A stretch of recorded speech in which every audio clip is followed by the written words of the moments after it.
Well, it's the Sunday before Election Day, and it was a gorgeous day, Alan. It was a gorgeous day. So Alan and I have been friends these 20 years, and we talk about 15 minutes a day. Yeah. Sometimes we'll skip a day, and so we'll catch an hour. And we talk about all kind of stuff. We talk about our families, our dogs, our church, our God. We talk about our country a lot. And so today, in light of Election Day, I just asked Alan to come join me down here at the Seawall so we could talk about the values that we're going to choose to help guide us choose candidates to vote for this week. I'm wearing my Patriot shirt, 1776, because that is such an important part of my passions. I don't know how it got started, but I love America, and I'm unabashedly pro-American. I love so many things about us, and warts and all. I'll love the warts. I don't dislike my wife because she does something wrong. She was late for church again today, but I oh well. Separate vehicles. Part of life, part of life. I'm not gonna not love her because there's something that I would do better. And I love America. Alan, we talk so much about the core of American values, and we were just off camera talking about that, and I just wish I'd caught it because you were so eloquently describing what it is about America that's unique and why it's the bastion of freedom around the whole world. I really believe that. I love the story of Winston Churchill and Roosevelt and their relationship and how it changed the course of history. That, when you look at that, if it was not for our capitalist industrial economy that was able to ramp up and attack tyranny, Europe would have fallen. We were the last hope.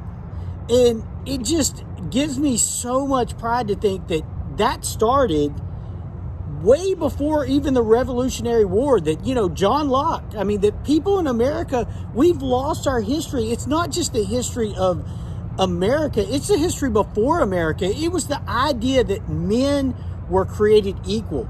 Something that before America and before John Locke and many of the thinkers around that time, people didn't see that. They didn't know. You were believed to be less because you were not of the ruling class. You were not a monarchy. You were a subject, and you were their property. Regardless of where you lived, your skin color, anything, you belonged to the people that owned the land.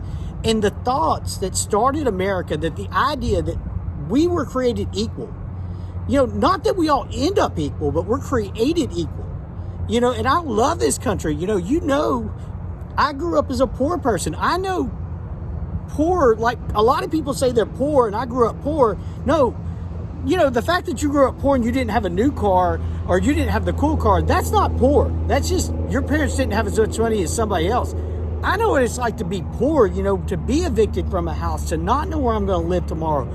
But the thing that I found that is just so great about this country is that me, a poor person, I did not even have a high school education. I got a GED, and then was able to go on and do so much. I was able to make a lot of money and spend a lot of money. Now, kids, save more. Save more.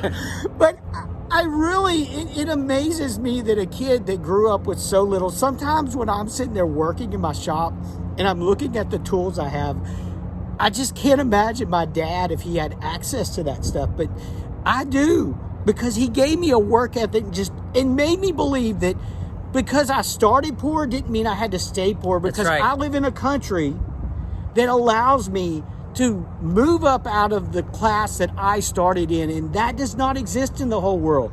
When you look at the whole world and you look at how few countries have a middle class and have the opportunity to move out of the class that they started in, that is not something that exists in most of the world. That is very unique to a small number of countries, and America is the country that still leads the whole world. The whole world is following what we do, and we cannot forsake what was started before the Revolutionary War. And I personally, and I know part of this video was we decided to not be afraid to say who we're going to vote for. And before 2016, I wasn't necessarily a Trump fan as far as his personality. I was always somebody that found him a little bit offensive, as far as just who he was. But and I even challenged Paul when Paul and I were talking about it. I said, I at first I wasn't sure, but then the more I looked into what he was saying and what he believed and what he had done in life. I said, at the core, he understands the value of our republic. And I feel like he did a great job of respecting our republic. Not perfect, but a great job of respecting our republic, giving more power back to the people, taking it away from the federal government. The bureaucracy, reducing regulation. And that's what America's about. America is not about who sits in the White House. It's not about who's in Congress, who's in Senate. It's about the people. And when I hear one candidate, Biden, telling a union worker, I don't work for you, he doesn't understand who he works for. And I want to know that the person that's there understands that he may not know exactly where I'm coming from. He's obviously never been poor, but he understands that I don't want to stay poor and that I should have the opportunity not to be poor. I don't want to have to live by somebody else's rules and they dictate because I started behind in life that that's where I stay. And that's what, when you look at other systems, that's what the rest of the world is heading towards. And we've got to be the leaders that say, that's not who we are. That's not how, that is. Freedom is better. Freedom is better. Yes. How do you win against a Hitler, against tyranny, when you cannot ramp up and be ready to step up and answer the call? What if America had not been there? Where would we be today? We're standing in front of the 9/11 memorial. The iron behind us is from the Twin Towers, which are symbols of commerce, right? Symbols of the greatest city in the world, New York, and it became the greatest target for people who oppose America, who hated it, for Osama bin Laden and his crew, and they sought to take us down because they don't want people to be free, at least in our version. And America stepped up, right? We are not stymied by challenges because we have a history of overcoming them and rising. That's the people, not just the central bureaucracy, right? Having a system and offices and back office, that's all good. But that doesn't drive the train. The people drive the train, right? When we respond, it was America's industrial might that so easily. They built one of those freighters in a day and a half. A day and a half. I went to the World War II Museum, and this, 400, 600 foot freighter that moved all these goods that Americans built across the world and won 2 world wars in just 3.5 years. They built a ship in a day and a half. Are you kidding me? Now, if you put enough bureaucracy.gov on there, it might take a little longer, right? They built the Empire State Building in 16 months or something like? 16 months. Wow. Now, so these symbols right here, this is sunset on our beautiful lake. We have such a great lake here. These symbols remind me of the strength of America. I've been listening to patriotic songs and listening to Toby Keith's song about, brought to you courtesy of the Red, White, and Blue, thinking about the 9/11 memorial. Just made me proud to be an American. And not that we want wars, we want peace, man. We want peace and tranquility, right? That's what it says in the founding documents, right? We're here to peace, domestic tranquility, and that's what we want. I was just thinking about the things that were going to help me, inform me on how I wanted to vote and what I see going on in our country some. And I thought about 3 topics, Alan, and they're not as eloquent as yours. But the first one is that I think at very best, our news media folks, I'm quivering. I'm holding this camera now, so it's 9 minutes in. I'm going to get a little bit tired. Our news media, at best, that they're kidding themselves. They're kidding themselves. I have an agenda, right? I am not an unbiased person. I have desires and hopes and opinions. And so it would be silly for me to say I'm a blank slate and my opinion doesn't matter if I were going to report the news. And that would be silly. It would be obvious to everyone that I have opinions and I have a perspective. And that's okay. I should embrace that and go forward. Our friends who run the news media, fellow Americans, right, in places like New York, they are... they're not objective, right? They have surrounded themselves with people who agree with themselves. If you'll go do a quick Google search, go to the New York Times website and look up the Trump-Hillary vote for 2016 presidential election. It gives you an electoral map of every precinct in America, I think. And you can just look over it and you can just see the election results by percentage in every city, in every precinct. You go to Manhattan and it's 90-something% Hillary, right? Go to Brooklyn, it's 98% Hillary.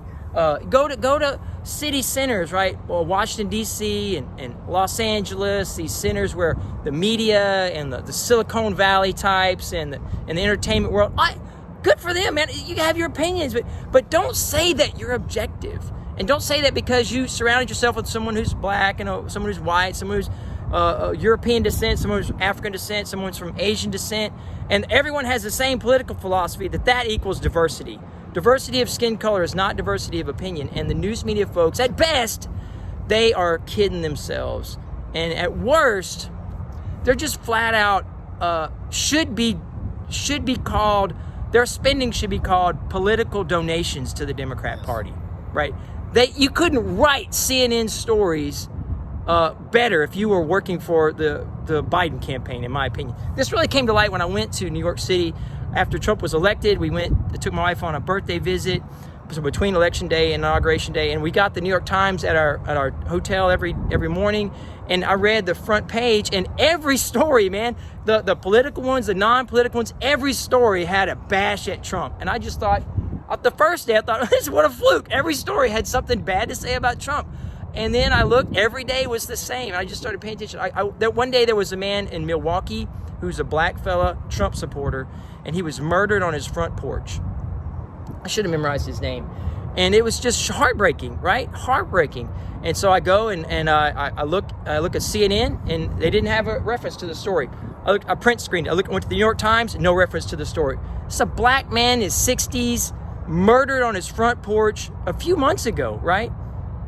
Trump signs on his front porch, murdered in the middle of the day. CNN, ABC, CBS, NBC, New York Times, Chicago Tribune, Los Angeles Times, nothing. Fox News had it. That's it. The news media, at best, they're kidding themselves, and at worst, that they're just outright political operatives. So that's bad. Second one is that when I think I referenced this ever so briefly, every time I meet, I was with a guy this week who owns a substantial business. He travels about our country and other countries, has some means, really successful, and he's from India. And he immigrated here 30 years ago, and he was talking to this reporter who was doing work about our Hurricane Laura recovery, and he was just so unabashedly pro-American. This is the beacon of freedom around the world. He had no reserves. He wasn't worried that he was going to be judged as a white fella and called names or something. He's just happy. America's great. People want to come here from all around the world. It was so great to just hear him say that, that people from all around the world, he travels around the world and around the country, and it's just unabashedly pro-American. American is the beacon of freedom. It started the ideas in England and John Locke and these ideas that we didn't belong to the king, that we belong. We were free agents made with rights from God. Our rights derive from God, and governments are instituted among men to protect those God-given rights. Government doesn't grant us rights. Government protects the rights that God granted us. So government can't take them away. The First Amendment, right? Congress shall make no law respecting an establishment of religion or prohibiting the free exercise thereof, nor abridging the freedom of speech, nor of the press, nor of the right of the people to peaceably assemble and address their government, petition their government for a redress of grievances. That comes from God, not from the federal government, not from the Bill of Rights even. Amendment 2, Congress, a well-regulated militia being necessary for the security of a free state, the right of the people to keep and bear arms shall not be infringed. That right comes from God, the right to self-defense, not from men. Men instituted a government to protect our God-given right, to protect one another. And why is that important? Because we help our neighbors. That's why we're a good people and help our neighbors. Have we had flaws in the past? You betcha. The big one in the room, slavery, terrible. Who's in favor of slavery? Zero, man. We use these rights to do good. And if good needs to come around, another version of good, we're thumbs up for it. Alan and I are thumbs up for making improvements in America. And the third thing I was thinking of is the one I just said, that rights come from God, not from men. And that is why I use those three this week when I was boiling it down, right, to think through how am I going to make a choice for candidates that I want to vote for, and the values I want to lead my children to like and to admire and to preserve and to defend. This will defend is on one of my favorite t-shirts. This will defend. You know, I think the thing that right now, as I think about the election and I think about who I'm going to vote, I know who obviously I've already said, but I just feel like it's whether it be this election, the next election, any election, I just want to see more people start to better understand why our country was founded and what those principles were, and actually, if you want to disagree, that's great. That's okay but with me. You know what? Study and know why. Learn. One of the greatest things that ever happened to me was I took a class in college with a very liberal professor, and we read Karl Marx, we read John Locke, we read different people. And, I obviously had some opinions before I took that class, but after taking that class, I fully understood why people believed what they believed. Even Marx. I better understood Karl Marx, and I think Karl Marx wrote the Communist Manifesto. If you didn't know, the idea that propelled the Soviet Union into being. The Soviet Union murdered tens of millions of its citizens. It propelled Chairman Mao's China into existence, and they murdered 80 million people in New York City outside of one of the theaters. They have a big wall. It talks about the 100 million people killed by communism. The ideas matter. That's the idea. Killed by Marxism. By Marxism. Because that's when you look at an organization and they claim to be Marxist, you need to better understand communism is one political thought. Marxism is a different way of thinking about communism. He advocated violence. He felt like there would have to be violence.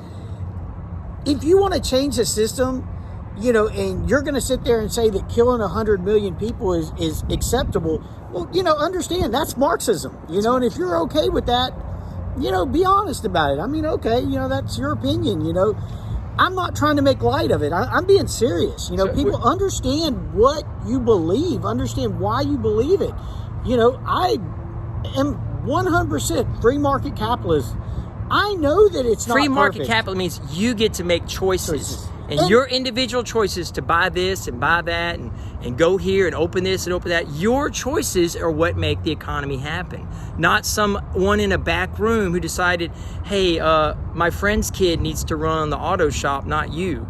And they install them and uninstall you. That's what a planned economy looks like. Someone in a room picks, hey, we need more left-handed people to do this and not as many right-handed people. And they pick. In a free market economy, you pick. And really, no, you decide to try, and then customers decide if they like it or not.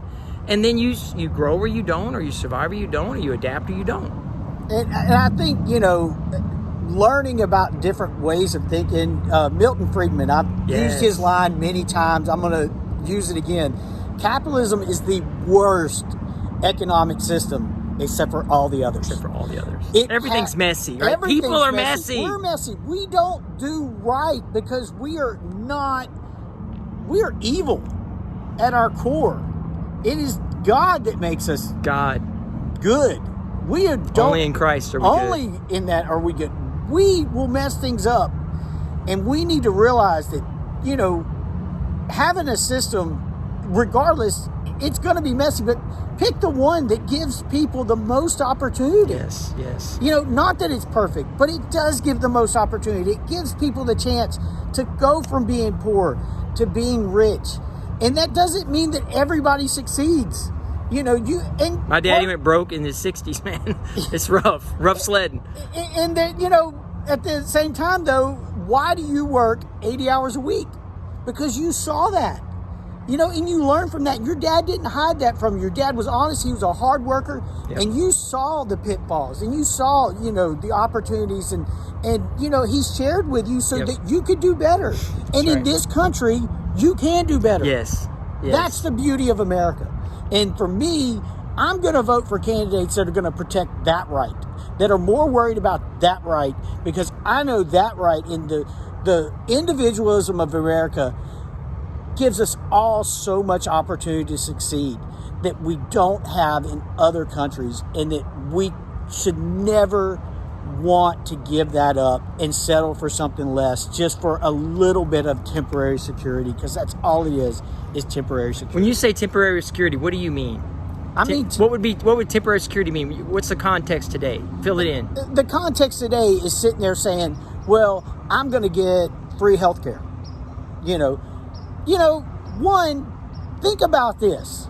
And this was hard for me because this was me. One day I'm sitting there and somebody challenged me and said, we'll go out and finance a $50,000 vehicle, but we wouldn't finance a $50,000 surgery because that would be an undue burden on us. And I thought, they might be right. Maybe we need to stop looking for the healthcare system that everything's free and say, where are we not being realistic? And I understand, once again, I've spent a lot of my life without insurance. And I do understand the scariness of that. But at the same time, if I sit there and it's not free. It doesn't work that way. Bernie's lying to you about Sweden. Do the research. It's not free. Not free. At all. And if you just do a little bit of research, he's completely lying about what it costs. It costs poor people in Sweden pay 60% of their income in taxes. They are the most heavily taxed part I didn't know that. They pay a higher percentage than anybody else. The poor pay 60% in taxes in Sweden. People need to understand it's not free. You pay for it through taxes. That doesn't, and that's just temporary. That's just, you're pawning off something that you should be in charge yourself. That's right. You can do a better job of picking your doctor than somebody with a spreadsheet in another city that just says, let's do this. Let's do it this way. When you get to choose, when my mom was in charge of the insurance at their business, and I remember her calling it hospitalization. And one day she explained it to me. Well, when we go to the doctor, we just pay for it. But if someone gets in a wreck or has a surgery or something, well, then the insurance kicks in. Oh, okay. Because you don't buy insurance for your tires because they wear out. I'm going to go to the doctor, right? You don't buy insurances for things that you don't know are coming. You have to save or have a pool of reserves in case some unexpected calamity like a hurricane blows in, right? You don't buy insurance to cut your grass. You buy insurance in case your house gets destroyed. And I think that I love, ultimately, going back to what I said, at first, I love living in America. I understand, like Paul said, the flaws of our past, and there's so many. But what is beautiful, and I did not actually know this till recently, our Constitution is the longest running Constitution ever. Nothing has, and it's not 1776. because Constitution was ratified in 1889. Or 1789, excuse me. And I do not believe that our founders were so short. We totally miss what they understood. We've lost that. We've lost some of the understanding that they understood that they were flawed. They really understood how flawed they were. They had a better understanding than I think the average American does today of how flawed and how wrong they were. To think that we have a Constitution that if we want to change, we can change as a people. We have changed it 20-something times. And the fact is, right now, the fact that we have people that are elected officials that are trying to bypass what is in law because they want to do it their way, that's dictators. That's not a republic. That's living under a tyranny. And I cannot support people that want to just go around the Constitution because they feel like it's wrong. If it's wrong, let's change it. That's the beauty of it. We can change it, but we change it through the system that's there. Not a system where you elect representatives and they pass laws. Now we have this. We do that, and then we have judges, who are supposed to interpret the law, but some of them have created laws. So some of the more significant victories of people who lean left, right, of the last 40 years have been at the bench because they didn't get it done at the ballot box. Roe v. Wade, others, that's not, that's harder to have. Justice Barrett gave a great, I think, speech about what a justice's role should be. So I really grateful that she doesn't want to impose her values on us as Americans, right? That's the political will of the people to elect Congress and Senate and the president and your state governors, and we're right here by the city council and the parish seat of government. We elect those people, and they make rules for us. And if we don't like it, we petition our government for redress of grievances, that we want something different. That's freedom. That's how it works versus the elites telling us that we must do this or that, or some bureaucracy telling us that we must do this or that. They can't decide. Bureaucracy, we just watched in coronavirus, right? The World Health Organization said this and said that and there's this, because we're, flawed people. We have flaws. We have, and so the best way to diffuse that, to eliminate, is to diffuse that power among the people, right? The 9th and 10th Amendment of the Constitution says that those rights not expressly given to the federal government are reserved to the people and the states respectively, and that the lack of enumeration of any powers reserves those powers to the people. And we've got to remember that. We talked about how we've forgotten some of the most precious things about our country and our Constitution, and we want to be agents to describe the freedom story to this generation and beyond, so that we can extend this, we as a nation, right? We are all of us, not two guys, not one group, not one party, but we as a country share our joys and share our road of improvement with the world. I was, Alan, I'll close this out. I keep thinking about this, and maybe it's just a selfish thought on my part, but I remember packing up for Laura. We had this giant storm coming, and it wasn't a small storm. It was going to be big. It's going to be hard. And I just thought, we're going to need to be really tough. And Alan is a tough man. He's tough. If you don't buy it, man, he's got a lot of zip, a lot of go. And I really respect that about my friend. But we're going to need to be strong, because lots of stuff is going to be broken. We're going to be super discouraged. Alan and I had so many discussions about how hard it was after Rita, just running a business and picking up. And it was just so exhausting. Like, I dreaded that. I just stood at my front of my store. I have a signboard. I'll put up messages. And I just dreaded how much work it was going to be. Because I remember us discussing that forever, how hard it was. And I just thought, what makes America strong? We're going to need to be strong. What is it? What is a short message that I can put on this signboard that makes America strong? And it took me about 20 minutes, and I put on there that what makes America strong? Well, I'll tell you, we trust our God, we help our neighbors, and we love our country. America strong. Election day, keep America strong. Love you, Alan.